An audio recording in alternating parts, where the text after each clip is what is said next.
तीन क्यों है जो थोड़े काले काले पीले हरे से हो जाते हैं ना, वो 10 रुपए किलो। और थोड़े हल्के मीडियम वाले जो होते हैं, थोड़े अच्छे भी हैं थोड़े खराब भी हैं, वो 15 रुपए किलो मीडियम क्वालिटी। और 20 रुपए किलो जो एकदम छठे छटाए हैं, जिसे छाटने की जरूरत नहीं, सारी आलू अच्छे हैं, उसका रेट है 20 रुपए। तो ऐसे 3 क्वालिटी होती है। अब आपके पास भाव जो होगा उसका 10 रुपए है तो 10 वाले खरीद लो, 15 है तो 15 वाले ले लो, 20 है तो 20 वाले। भाव तो आपको तय करना है ना। तो माने आपके पास जो भाव है, भाव के अनुसार ही आपको वस्तु मिलेगी। 10 रुपए दोगे तो 20 वाले आलू नहीं मिलेंगे, हाँ, और मिलेगा भी तो आधा किलो मिलेगा, 1 किलो मिलेगा। तो वैसे ही भगवान भी करते हैं, जैसा भाव आप लेकर भगवान को जाओगे वैसा ही भाव मिलेगा। देखिए, हमारा एक निजी अनुभव है, अब खैर बोलना तो नहीं चाहिए।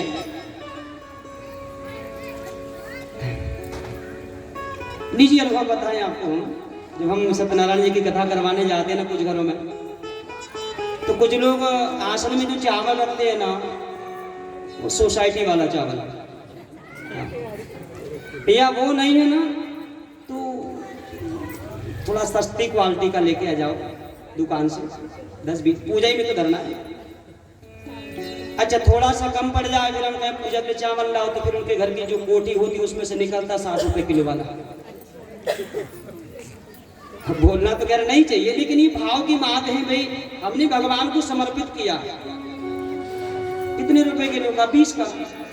और घर में जो खाती वो कितने का था? 60 का। अंदर कितना था? केवल 40 रुपए का था ना, 1 किलो तो लगना था पूजन में। लेकिन भगवान कहते जाती रही भावना। अरे पंडित जी बाद में घर ले जाएंगे, पहले तो भगवान को चढ़ाएंगे ना। तो देखिए, भाव की बात है, तो भगवान भी जितना आप भगवान को दोगे उतना ही ना वापिस लौटाएंगे आपको। 40 रुपए वाले, 40 रुपए दर्जन वाले केले घर खाने के लिए, सत्यनारायण जी के लिए 20 रुपए वाले काले पीले होता है ना। सब लोग नहीं करते, कुछ लोग करते हैं ऐसा। लेकिन भगवान कहते भाई जाके रही भावना, जैसा तुम मुझे अर्पण करोगे वैसा ही बदले में मैं तुम्हें दूंगा। इसीलिए भाव अच्छे होना चाहिए, बिन भाव की सब्जियां नहीं मिलती। एक बार क्या हुआ, एक चोर था। चोर ने देखा एक घोड़ा बंधा हुआ था, बहुत सुंदर घोड़ा। अब चोर का मन ललचाया और चोर ने जो है घोड़ा चोरी कर लिया। अब घोड़ा को चोरी किया, अब घोड़ा चोरी करके 2-4 गांव आगे निकल गया बेचने के लिए। एक व्यक्ति मिला, उसने कहा कि भैया घोड़ा बेचने का है क्या? हाँ भैया बेचने का है। बोले क्या भाव है घोड़े का? घोड़े का भाव क्या है? चोर ने कहा घोड़े का भाव है 20,000।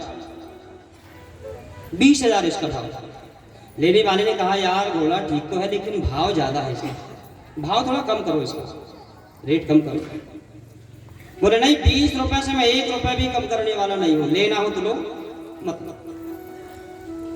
अब उसको घोड़ा पसंद आ गया, लेकिन 20,000 थोड़ा ज्यादा भाई। अब जितना मुंह से बोला उतना कोई देता नहीं, 1 रुपए तो कम कराएगा यहाँ। एक काम करो भैया, 18,000 ले लो। चोर ने कहा नहीं, 20,000 से 1 रुपए भी कम नहीं करूंगा। अब उसके पास 18,000 ही थे। कहा यार भैया भाव ज्यादा है, मुझे नहीं चाहिए, ले जा। अब ये लेकर के चला और आगे बढ़ा। एक व्यक्ति मिला, उसने कहा भैया घोड़ा बेचने का है क्या? बोले हाँ बेचने का है। इसका भाव क्या है? बोले 20,000।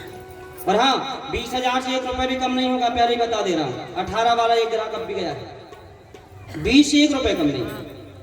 उसने कहा यार तुम 20 की बात कर रहे, ये घोड़े का मैं तुम्हें 30,000 रुपए दूंगा। 30,000।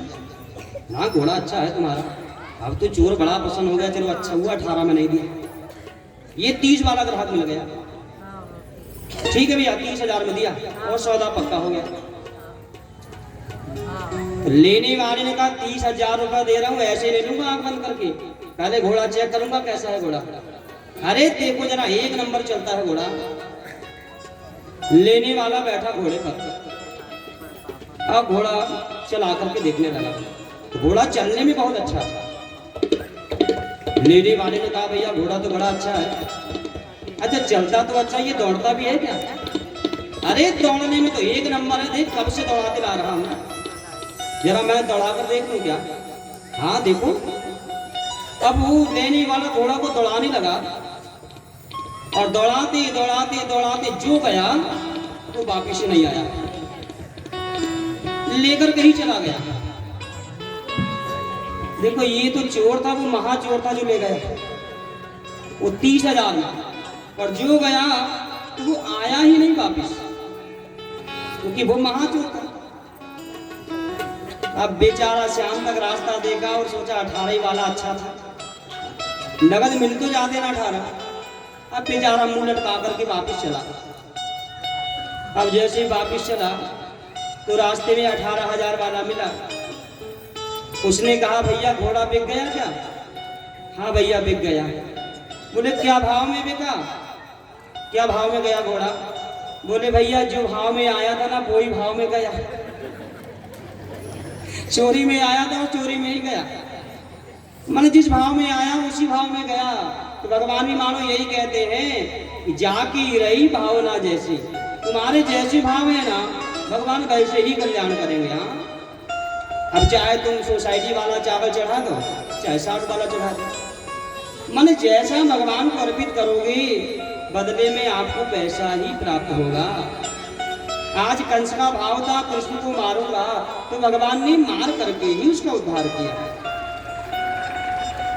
तो कंस का यहाँ विनाश हुआ और उसके बाद फिर आगे कथा ऐसी है। कंस के 8 भाई और हैं, कंस की मृत्यु का बदला लेने आए हैं, भगवान ने 8 का विनाश किया है। और उसके बाद फिर आगे कथा ऐसी है, भगवान ने कंस के पिता महाराज उग्रसेन को कारागृह से मुक्त किया, अपने पिता माता को कारागृह से मुक्त किया है। आज 11 वर्ष 56 दिन के बाद जब बेटी को देखा है, माँ बड़ी प्रसन्न हो गई है, लाला को हृदय से लगाया, प्रेम स्नेह किया, और इस प्रकार फिर सभी भगवान की जय जयकार करते हैं।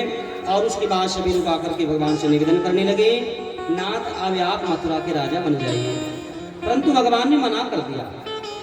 भगवान ने कहा कि भैया मैं ना तो पढ़ा लिखा हूँ और ना ही मुझ में इतना कोई ज्ञान है कि मैं राजा बनकर एकदम राजपाट करने लग जाऊंगा, उसके लिए बुद्धिमान होना अति आवश्यक है। मैं तो अभी एक बालक हूँ और फिर मैंने कंस इसलिए थोड़ी मारा है कि मुझे राज करना है। अरे मैंने तो कंस पापी था इसलिए उसको मारा। और भगवान ने कंस के पिता महाराज उग्रसेन को मथुरा का राजा बना दिया और भगवान अपने पिता वसुदेव जी के साथ रहने लगे। नंद बाबा और सभी ग्वाल बालों को भगवान ने यहाँ से वृंदावन वापिस किया है। कहा मैं कुछ दिन बाद आ जाऊंगा, और वो सब चले गए और यहाँ भगवान मथुरा में रहे। धीरे धीरे धीरे समय बीता और भगवान का मथुरा में 2 जाति संस्कार हुआ। प्रभवै सर्वविधानां सर्वज्ञो जगदीश्वरं नान्यं सिद्धामलं ज्ञानं गुहमानौ नरेहितै। बोले यहाँ भगवान ने हम सभी जीवों के लिए एक बार फिर आदर्श स्थापित किया। एक दिन भगवान ने निवेदन किया, पिताजी माँ अगर आपकी आज्ञा हो तो क्या मैं विद्या अध्ययन करने के लिए गुरुजी के यहाँ गुरुकुल चला जाऊं? और पिताजी ने कह दिया, पुत्र यही हम भी विचार कर रहे थे कि कृष्ण बलराम को गुरुकुल भेजना चाहिए। और भगवान विद्या अध्ययन करने गए तो क्या भगवान को ज्ञान नहीं था? क्या भगवान को विद्या पढ़ने की आवश्यकता थी? और केवल कन्हैया ही नहीं, हाँ कथा में मैंने एक दिन कहा था ना, गुरु गृह पढ़न गए रघुराई, अल्प काल व्यास खाई,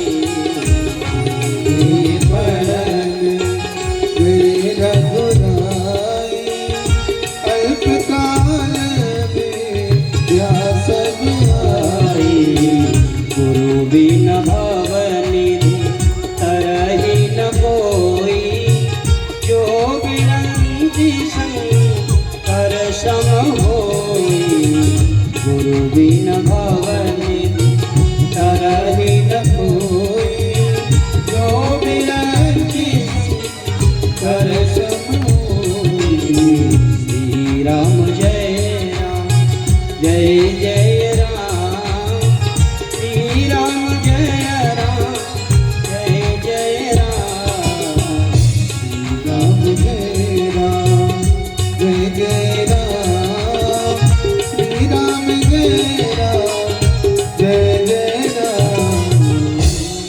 भगवान राम बनकर आए हैं ना तो भी विद्या अर्जन करने के लिए गए हैं, और कृष्ण बनकर आए हैं ना तो भी विद्या अर्जन करने गए हैं। क्यों? प्रभवै सर्व विधानां सर्वज्ञौ जगदीश्वरः। बोले भगवान जिनके मुख से वेद निकले हैं, और जिनके मुख से वेद निकले हो क्या उसे पढ़ने की आवश्यकता है? नहीं है। लेकिन वो संसार में हम जीवों को एक आदर्श स्थापित कर रहे हैं कि गुरु बिना भवनिधि तरई न कोई। बिना गुरु के संसार में कोई नहीं तर सकता, और साधारण मनुष्य नहीं, जो विरंच शंकर सम हो, जो ब्रह्मा विष्णु महादेव के समान भी कोई क्यों ना हो जाए, बिना गुरु के कल्याण नहीं है। तो इसीलिए आज भगवान गए हैं, और गुरु होना भी आवश्यक है भैया, बिना गुरु के कल्याण नहीं हो सकता। गीता में तो भगवान ने कहा जिसका गुरु नहीं है उसके हाथ से पानी लेकर के भी नहीं पीना चाहिए, इसलिए गुरु सबका होना चाहिए। और गुरु दीक्षा के लिए अंतिम उम्र बताई है 12 वर्ष। 12 वर्ष में हो जाना चाहिए। और भाई फिर निवेदन करें, केवल एक बार दीक्षा ले ली और बस काम खत्म, ये नहीं। हाँ, दीक्षा लेने के बाद कुछ हमारे कर्तव्य भी होते हैं। मंत्र लेने के बाद मंत्र की जाप भी करनी चाहिए, माला भी करनी चाहिए गुरु मंत्र, तब वो गुरु मंत्र आपका सार्थक है, तब वो मंत्र आपको सिद्ध होगा। और गुरु के पास जाना इसलिए भी अनिवार्य है क्योंकि गुरु हमें अंधकार से प्रकाश की ओर लेकर के जाता है। गुरु हमें सत्य और असत्य का ज्ञान कराता है, गुरु धर्म और अधर्म का हमें ज्ञान कराता है, इसलिए गुरु होना की आवश्यक है।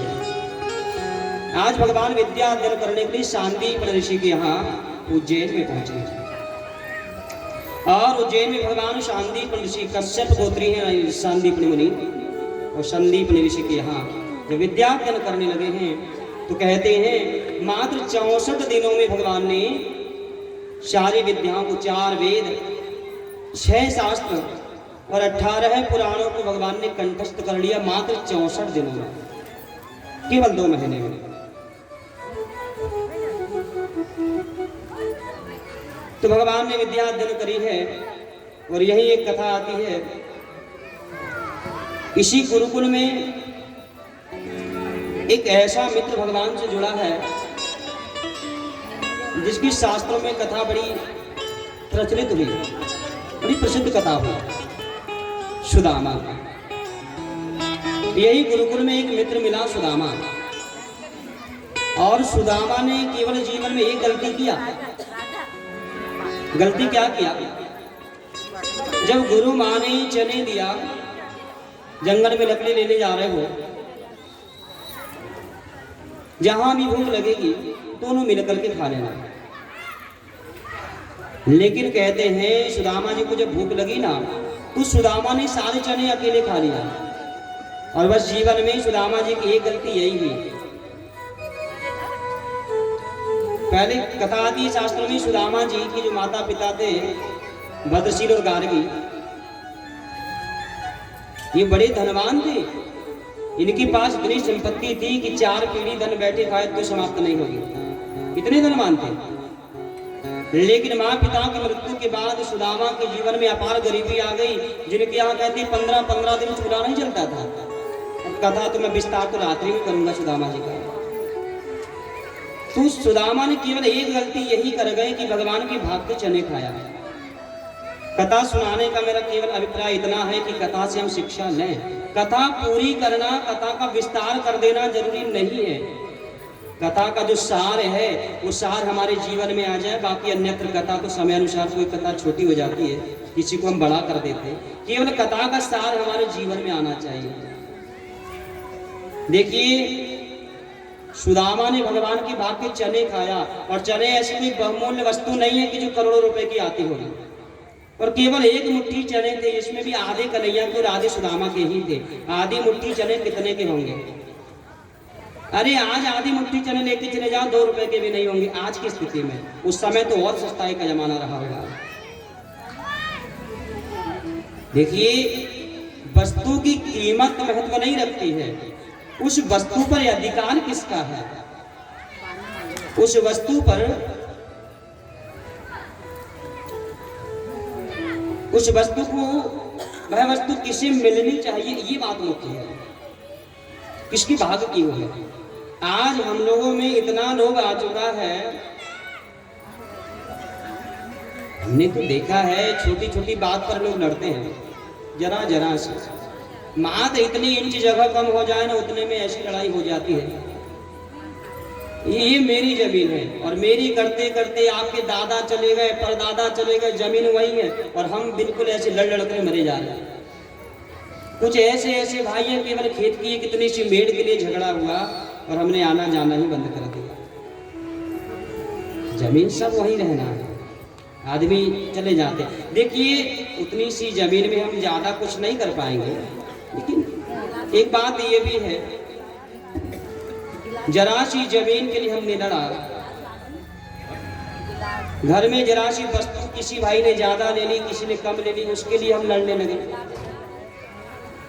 लड़े। और ऐसे आजकल ऐसे ऐसे कुछ भाई हो गए हैं जो पूरी जिंदगी भर एक दूसरे का मुंह नहीं देखते, केवल जरा सी संपत्ति के लिए। उसने ज्यादा ले लिया, मुझे कम मिला।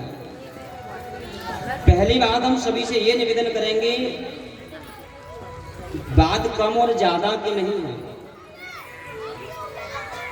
किसी भाई के पास बहुत ज्यादा है तो वो उसके भाग्य का है, किसी के पास कुछ नहीं है तो वो तुम्हारे भाग्य का है। अब ये नहीं है कि उसके पास बहुत ज्यादा है तो हम उसको कुछ ना दें, जिसके पास नहीं उसे ही दे दें। भाई, अगर पिता की एक संपत्ति है तो उस पर दोनों और चारों और 10 जितने भी बेटे हों, सबका अधिकार बराबर बराबर होता है। अब ये अपने परिश्रम से कम ज्यादा करना, ये तो भाई उसकी भाग्य पर निर्भर है, उसकी मेहनत पर निर्भर है। लेकिन हम निवेदन सभी से यही करेंगे, कभी किसी के भाग का एक एक सिक्का भी मत लो। अगर हमारा उस पर अधिकार नहीं है तो हमें नहीं लेना चाहिए। सुदामा जी ने यही तो किया, और मात्र उस आधी मुट्ठी चने का प्रभाव देखिए, जीवन भर सुदामा को अपार गरीबी भोगना पड़ा। आज हर भाइयों में झगड़ा है ना, केवल इसी बात का है, महाराज उसने तो 2 हाथ जमीन ज्यादा ले लिया। आज हर भाइयों में झगड़ा है तो बस इसी बात का है कि उसने तो घर के सारे बर्तन ले लिया, उसने तो घर का अनाज थोड़ा मुझसे ज्यादा ले लिया, बस इसी बात का झगड़ा है। और देखिए, कुछ तो हम ये भी कहेंगे भाई, थोड़ा बहुत हमें संतोषी भी होना चाहिए। अगर भाई ने थोड़ा बहुत ज्यादा भी ले लिया ना, चलो कोई बात नहीं, हमें ही संतोष हो जाना चाहिए। लेकिन अब इसका मतलब ये नहीं कि हम संतोषी हैं तो भाई ज्यादा ले ले।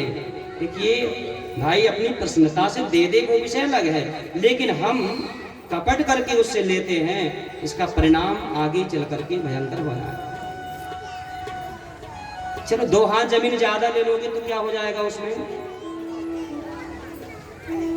अरे मान लीजिए आपकी 2 एकड़ जमीन में 20 क्विंटल सोयाबीन होती है या 20 क्विंटल मक्का होती है, पर 1 हाथ ज्यादा ले लोगे तो कितनी होगी? 20 से 21 होगी ज्यादा से ज्यादा, बस। लेकिन एक बात विश्वास मानिए, जो व्यक्ति 20 क्विंटल में प्रसन्न नहीं हो गया, नहीं हो सका, वो 21 में भी नहीं होगा। 20 है ना, तो 20 में ही जो प्रसन्न हो गया, उसको फिर अधिक की आवश्यकता ही नहीं, जो है उसी में प्रसन्न रहना सीख जाएगा। आज जरा जरा सी बातों पे लड़ाई है, और निवेदन फिर वही है कि इस कथा से शिक्षा लीजिए, किसी के भाग का हमें कुछ नहीं चाहिए, वो चाहे लाखों की संपत्ति क्यों ना हो, किसी के भाग का मत लीजिए। आज सुदामा ने यही किया। और देखिए,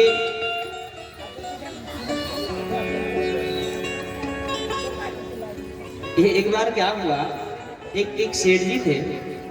सेठ जी को 2 बेटे, तो दोनों बेटे ऐसे रहते थे बिल्कुल राम लक्ष्मण की तरह, कभी लड़ते नहीं और कभी लड़ते नहीं। एक थाली में बैठकर दोनों भाई खाते एक साथ, इतना प्रेम करते। तो सेठ जी बड़े प्रश्न, बताओ आज कलयुग में भाई भाई कैसे लड़ रहे हैं जरा जरा सी जमीन के लिए, भाई भाई जरा जरा से धन के लिए, पर मेरे बेटे तो आज बिल्कुल कलयुग में भी राम लक्ष्मण जैसे लड़ते बिल्कुल नहीं है, एक थाली में खाते हैं। पर ऐसा नहीं, छोटे छोटे बच्चे हैं, दोनों की शादी हो गई फिर भी एक थाली में खाते हैं।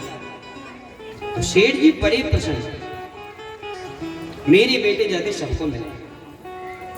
अब धीरे धीरे समय बीता और दोनों भाई के जब कुछ संतानें हो गई, और एक दिन अचानक क्या हुआ, पिताजी का स्वास्थ्य खराब हो गया। पिताजी का आखिरी समय आ गया मरने का। पिताजी ने दोनों बेटों को बुलाया, बेटे इधर आओ। जी पिताजी कहिए। बोले देखो बेटे, जीते जी मैं तुमसे बड़ा प्रसन्न हूँ, मैं बहुत खुश हूँ।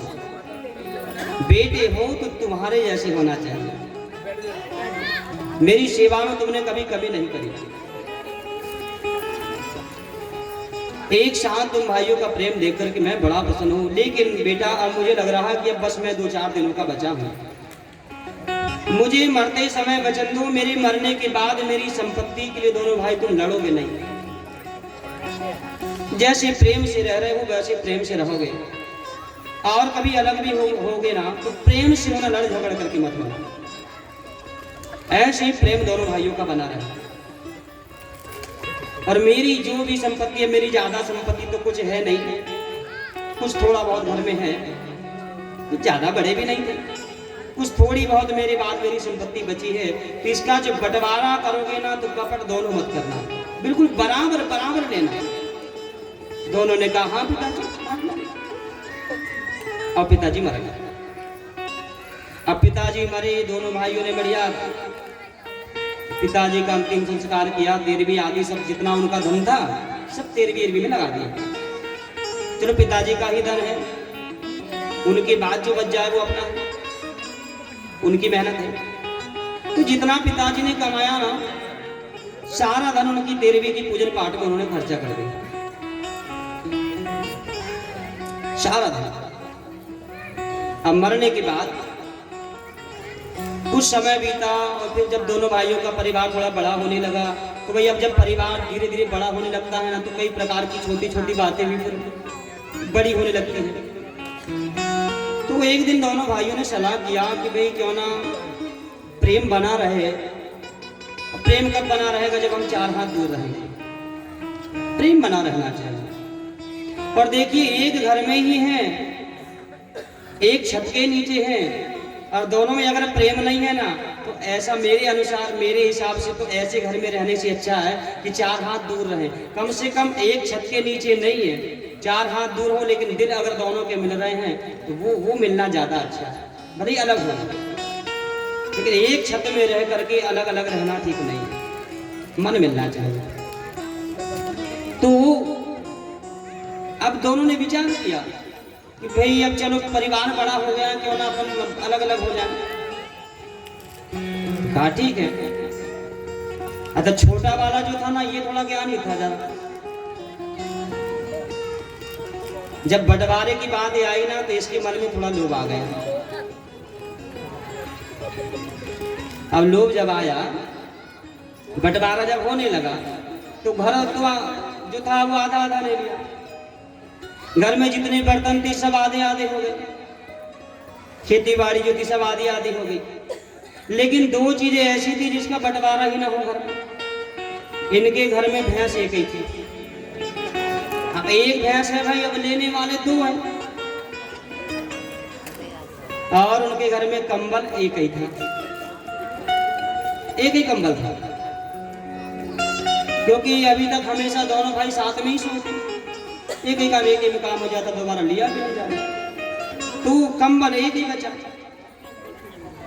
अब ये एक है, लेने वाले 2 हैं, बंटवारा कैसे हो गया। छोटा वाला थोड़ा ज्ञानी था। छोटे वाले ने कहा एक काम करो भैया, ये जो कंबल है ना, ये तुम रख लो। और ये जो भैंस है, अब भैंस एक ही है, लेने वाले दो, तो एक काम करो भैया, भैंस भी तुम ही रख लो, दोनों चीज तुम ही रख लो, दोनों चीज तुम ले लो। बड़े ने कहा नहीं भैया, मैंने भी पिताजी को वचन दिया था मरते समय कि आपकी संपत्ति बराबर बराबर बांटेंगे, लड़ेंगे नहीं। और देख भैया, मैं अगर अकेला ले लूंगा तो तेरे साथ कपट हो जाएगा। नहीं भैया रख लो, मैं अपनी इच्छा से। नहीं नहीं, पिताजी को मरते समय वचन दिया था, पिताजी की आत्मा क्या कहेगी? नहीं, मैं अकेला क्यों रख लूं? एक काम कर, छोटे वाले को एक काम कर, तू ही रख ले दोनों चीज। अब छोटे ने विचार किया, भैंस अगर मैं रख लूंगा तो दिन भर चराना भी मुझे ही पड़ेगा। बोले नहीं नहीं भैया, जब आप नहीं ले रहे तो मैं क्यों लूं? मैंने भी तो वचन दिया ना पिताजी को मरते समय। नहीं नहीं, मैं भी नहीं लूंगा। तो बड़े भाई, बड़ा भाई बड़ा सीधा साधा बेचारा, बड़े भाई ने कहा एक काम कर छोटे भैया, तू ही कोई उपाय बना कि दोनों में कपट भी ना हो और पिताजी को जो वचन दिया है वो भी हो जाए और दोनों को दोनों चीज मिल भी जाए। तो छोटे वाले ने कहा एक काम करते हैं भैया, ये जो भैंस है ना, ये आधी आधी ले लेते हैं। बड़े भैया ने कहा पागल, भैंस को काटेगा, भैंस मर नहीं जाएगी। अरे भैया काटेंगे नहीं भैंस को। तो अब एक चौक लेकर के आया कलम, और कलम ला करके भैंस को बीच में लाइन पाड़ दिया, लाइन पाड़ा भैंस में बीच में। तो लाइन पाड़ करके कहा भैया अब तुम बड़े हो ना, तो पहले तुम्हारा, एक काम करो, आगे की भैंस तुम्हारी और पीछे की मेरी, जो लाइन के पीछे वाली मेरी, और आगे वाली तुम्हारी। अब बड़ा भैया तो बेचारा बड़ा ही भैया था, सीधा साधा, ठीक है। और कम्बल, कम्बल एक काम करते ना भैया, दिन में तुम्हारा और रात में मेरा। बड़ा ज्ञान है, रात में जरूरत पड़ेगी कंबल की, दिन भर भैया तुम्हारा और रात को मेरा। हाँ ये ठीक है। बड़ा बेचारा सीधा साधा फंस गया बातों में। ठीक है भैया, हो गया बंटवारा। अब ऐसे बंटवारा हुआ तो दूसरे दिन सुबह सुबह बड़े भैया ने भैंस को छोड़ा। अब दिन भर खेत में ले जाकर बढ़िया हरी हरी घास काट करके भैंस को डाला। शाम को लाया, ला करके बांधा और मुंह हाथ धुलने अंदर गया। छोटे भैया बाल्टी लेके आए, दूध निकाला और लेके चले गए घर।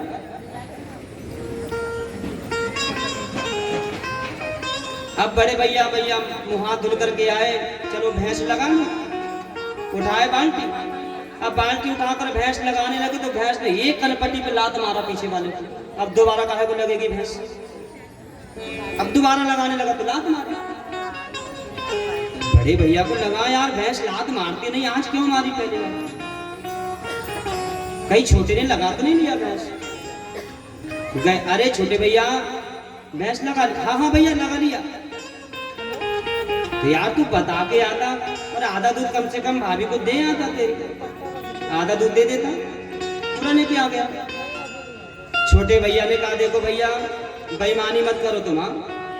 देखो जब भैंस का बंटवारा हो गया है और आगे की भैंस तुम्हारे हिस्से में आई है, पीछे की मेरे हिस्से में, तो जो पीछे है वो सब मेरा और आगे जो है वो सब तुम्हारा। अब आगे से भैंस चरती भर है बस, बाकी सब पीछे, चाहे खाद कह लो चाहे दूध कह लो। तो मैं अब भाई मेरी तरफ जो था मैं लेके आ गया। अब बड़े भैया ने सोचा यार अब इसकी भी बात सही है, लेकिन अपना तो बड़ा नुकसान है इसमें। चलो यार अब इतनी सी बात के लिए कौन लड़े भाई भाई में। पिताजी को मरते समय वचन दिया था लड़ेंगे झगड़ेंगे नहीं, और मेरी भी तो गलती हो गई ना, मैंने भी तो हाँ कह दिया उस समय बंटवारे में। ठीक है भैया जा तू ही पी ले। कम्बल की भी यही स्थिति, दिन भर बड़े भैया घर में रखे रहते और बहती चराने जाते, शाम होती छोटे भैया आते कम्बल लेके रात भर ओढ़ के सो रहते, पेट भर दूध पीते दोनों टाइम। करना कुछ नहीं है, मिलना सब। ऐसे करते करते 8 दिन 15 दिन हो गए। अब 15 दिन के बाद में गांव में एक पंडित जी आए तो पंडित जी थक गए, पैदल आए थे, तो देखा बड़े भैया की आंगन में भैंस बंधी थी। तो पंडित जी ने सोचा यार ये जजमान के यहाँ चलते हैं, एक आध गिलास दूध पिए आराम करें यहीं। तो पंडित जी गए और जजमान देवता लाओ जरा जलपान वगैरह कराओ। तो यजमान जी ने लाया, पानी दिया, अब पानी पिया। आधा घंटे, 1 घंटे, 2 घंटे हो गए। पंडित जी ने सोचा यार जजमान तो बस जो पानी लाया उसके बाद ना चाय पूछ रहा, ना नाश्ता पूछ रहा, ना दूध कह रहा है। अब लगा भाई देखो पंडित जी जाते हैं तो कोई बिना मांगे व्यवस्था में लग जाता है। पंडित जी आप चाय पानी तो पिलाएंगे कम से कम। अब यहाँ 2 घंटे हो गए, पंडित जी को पानी भरे मिला। पंडित जी से रहा न गया तो बोल ही दिया, यजमान ने होता दूध नहीं होता घर में क्या? यजमान ने कहा महाराज क्या बताएं, दूध तो हमारे घर देखने तक को नहीं है। पंडित जी ने कहा यार यजमान झूठ मत बोलो, नहीं पिलाना तो दूध मत पिलाओ, पर झूठ मत बोलो। क्यों? देख आंगन में भैंस बंधी और फिर कह रहा कि दूध नहीं है। बड़े भैया ने कहा महाराज अब पूछो मत ही भैंस की बात है, गड़बड़ हमारे घर की कहानी। पंडित जी ने कहा बताओ ना क्या क्या बात है। सारी बात बता दी, मेरे हिस्से की आगे की है, उसको पीछे की है ना तो वही ले जाता है, सब खाद भी वही ले जाता है और दूध भी ले जाता है। कंबल वाली भी बात बता दिया सब। पंडित जी को बेचारे बड़े भाई पे दया आ गई। पंडित जी ने सोचा यार बेचारा सीधा साधा है, तो पंडित जी ने एक गुरु मंत्र दे दिया बड़े भाई को। गुरु मंत्र दे दिया, बोले कल से तुझे दूध मिल जाएगा। अब कान में गुरु मंत्र दे के पंडित जी चले गए। अब जैसे ही पंडित जी गए, दूसरे दिन बड़े भैया ने बढ़िया भैंस को छोड़ा, अब बढ़िया चराया और चरा करके ला करके बांधा। छोटे भैया आए बाल्टी दे करके और बैठे पीछे और दूध निकालने लगे। अब जैसे ही दूध निकालने लगे उसी समय बड़े भैया आए। अब बड़े भैया ने एक लठिया उठाया और भैंस की कान पे एक लठिया मारा। जैसे ही भैंस की कान पे एक लठिया मारी, भैंस ने पीछे वाले की कनपट्टी पे एक लात जो दूध लगा। भैया पागल हो तुम, मैं भैंस लगा रहा हूँ, तुम भैंस को मार रहे हो। बड़े भैया ने कहा भैया आगे की मेरी, आगे चाहे जो करूँ, पीछे मारूंगा तब बोलना। आगे की भैंस मेरी, अब मैं चाहे भैंस को मारूं चाहे कुछ करूं, हाँ पीछे तेरी तरफ मारूंगा तो बोलना। यही मंत्र देके गए थे पंडित जी, गुरु मंत्र। अब तो बस दोनों टाइम यही होता है, जब भी छोटा लगाने बैठे बड़े भैया भैंस की कान पे लठिया मारे और भैंस पर पीछे वाले की कनपट्टी फोड़े। अब छोटा समझ गया भैया बात है गड़बड़। तो छोटे भैया ने कहा देखो बड़े भैया आज से आधा दूध तुम ले लो, आधा मैं को दे दो, पर रोज रोज मेरी कनपट्टी मत फोड़ो। आधा आधा आधा दूध। बड़े भैया ने कहा पहले से आधा देता तो काहे को कनपट्टी फूटती बना। अब दूध का तो हो गया हिसाब किताब, लेकिन कंबल की बड़ी समस्या है। दिन में तुम्हारा रात में मेरा।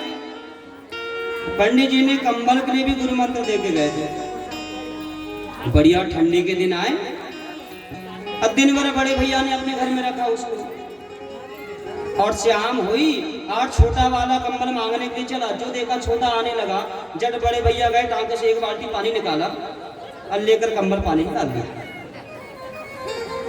छोटे भैया ने कहा भैया लाओ कंबल। हाँ बोले वो बाल्टी में डाला, ले जा। जो देखा पूरा पानी में गीला।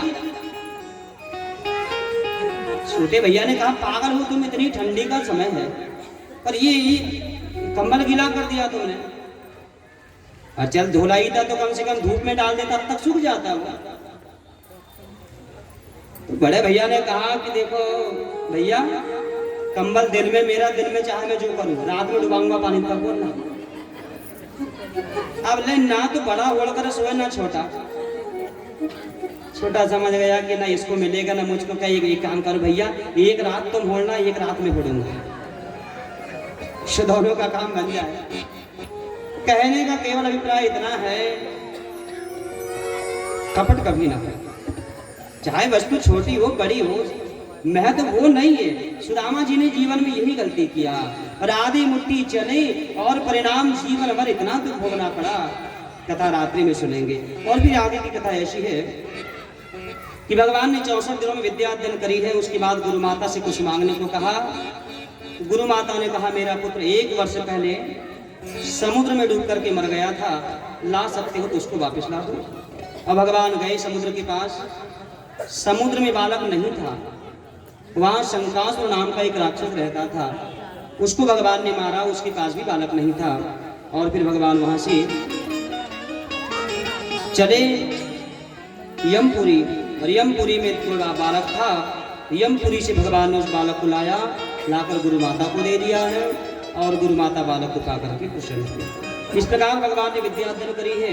गुरु जी को कहा गुरु जी आपने मुझे विद्या सिखाई है, आपने मुझे ज्ञान दिया है, और नियम कहता है अगर हमने किसी से ज्ञान प्राप्त किया तो बदले में उसको दक्षिणा देनी चाहिए, क्योंकि बिना दक्षिणा दिए अगर ज्ञान लिया तो ज्ञान सार्थक नहीं होता। गुरु मंत्र के बदले दक्षिणा देनी चाहिए, गुरु दक्षिणा। भगवान ने कहा गुरुजी मैंने आपसे 64 दिन तक ज्ञान प्राप्त किया, अब आप दक्षिणा मांगे, क्या है आपकी दक्षिणा? गुरुजी ने कहा बेटा जल और फल की मुझे आवश्यकता होती है, और ये दोनों ही चीजें मेरे पास इतनी भरपूर मात्रा में है कि मुझे आवश्यकता ही नहीं है। माँ क्षिप्रा बह रही है, जल की कोई कमी नहीं है, और फल तो इतने लगे हैं बगीचे में कि मैं खा नहीं सकता, मुझे कुछ नहीं चाहिए। लेकिन हाँ देना ही चाहते हो तो ये वचन दो, जो ज्ञान मैंने तुम्हें दिया है समय आने पर बिना कुछ मांगे यही ज्ञान तुम किसी सत्पात्र व्यक्ति को देना, यही मेरी दक्षिणा हो। और भगवान ने वचन दिया गुरु जी को, और यहाँ भगवान गुरु के ऋणी बन करके आए। और पता है ये ऋण भगवान ने कब चुकाया? महाभारत के विशाल युद्ध में भगवान ने अर्जुन को गीता क्यों सुनाई? महाभारत के विशाल युद्ध में अर्जुन को गीता सुनाने का केवल यही कारण था कि भगवान गुरु के ऋण में ऋणी थे। लगा कि अर्जुन से ज्यादा सत्पात्र दुनिया में कोई नहीं है जिसमें ज्ञान दे दूं, और भगवान ने गीता का ज्ञान महाभारत के युद्ध में अर्जुन को दे करके गुरु के ऋण से भगवान ऋण हुए हैं, इसलिए गीता सुनाई है, ना कि युद्ध करने के लिए।